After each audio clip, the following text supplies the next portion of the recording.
Segundo bloque en Cadena de Valor.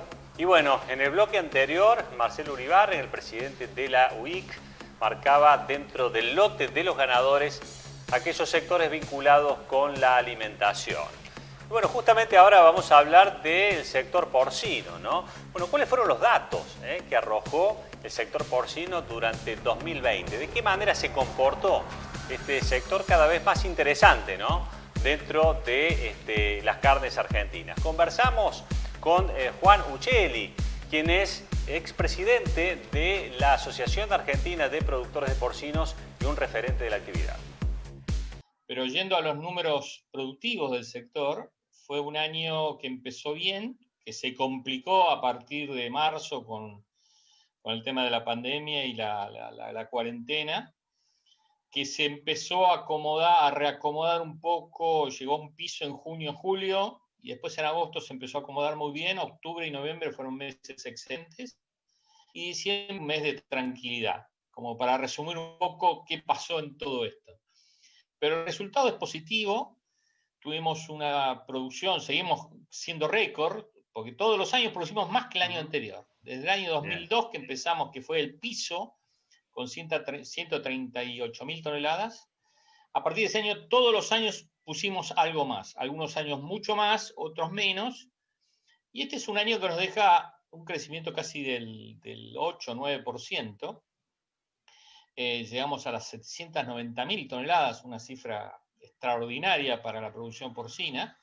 Pensá que del 2002 a esta época crecimos casi 6 veces. Claro, sí.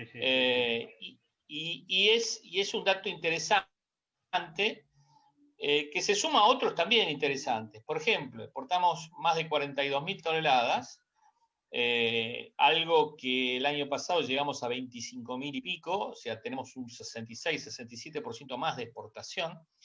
Es el primer año desde 1991, 29 años atrás, casi 30 porque estamos en el 2021, 30 años atrás, que la balanza comercial internacional del cerdo, de la carne de cerdo, fue positiva, tanto en kilos como en divisas. Juan, digamos, con esta plataforma, ¿no?, lo ocurrido en 2020, ¿de qué manera se plantea 2021 y por ahí cuáles son los desafíos, ¿no es cierto?, que son más acuciantes en una de esas para la cadena en este tiempo?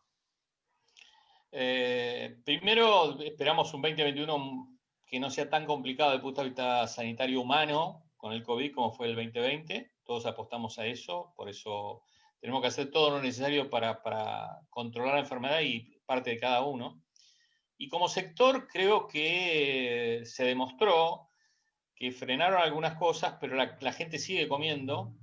La comida es una necesidad. La carne de cerdo pasó a ser una oportunidad interesante en los primeros 8 meses del año, yo diría 9 meses del año. Tuvimos octubre y noviembre un poco desfasados, pero diciembre volvimos a estar muy competitivos con las otras carnes. Y creo que va a suceder lo mismo en este año. Vamos a tener un crecimiento similar al del año pasado, que uno puede decir bajo, si no se toman algunas medidas que el gobierno tiene que tomar. La principal es sacar una resolución para poder recuperar el IVA inversiones, que desde hace 3 años está la ley y la resolución que se hizo es un mamarracho y no sirve para nada. Es una resolución que generaría un crecimiento exponencial del sector, que lo necesita porque es una oferta no solo para el mercado local, sino para el mercado exportador que está necesitando, generando más fuente de trabajo, transformando más maíz y soja en valor agregado localmente.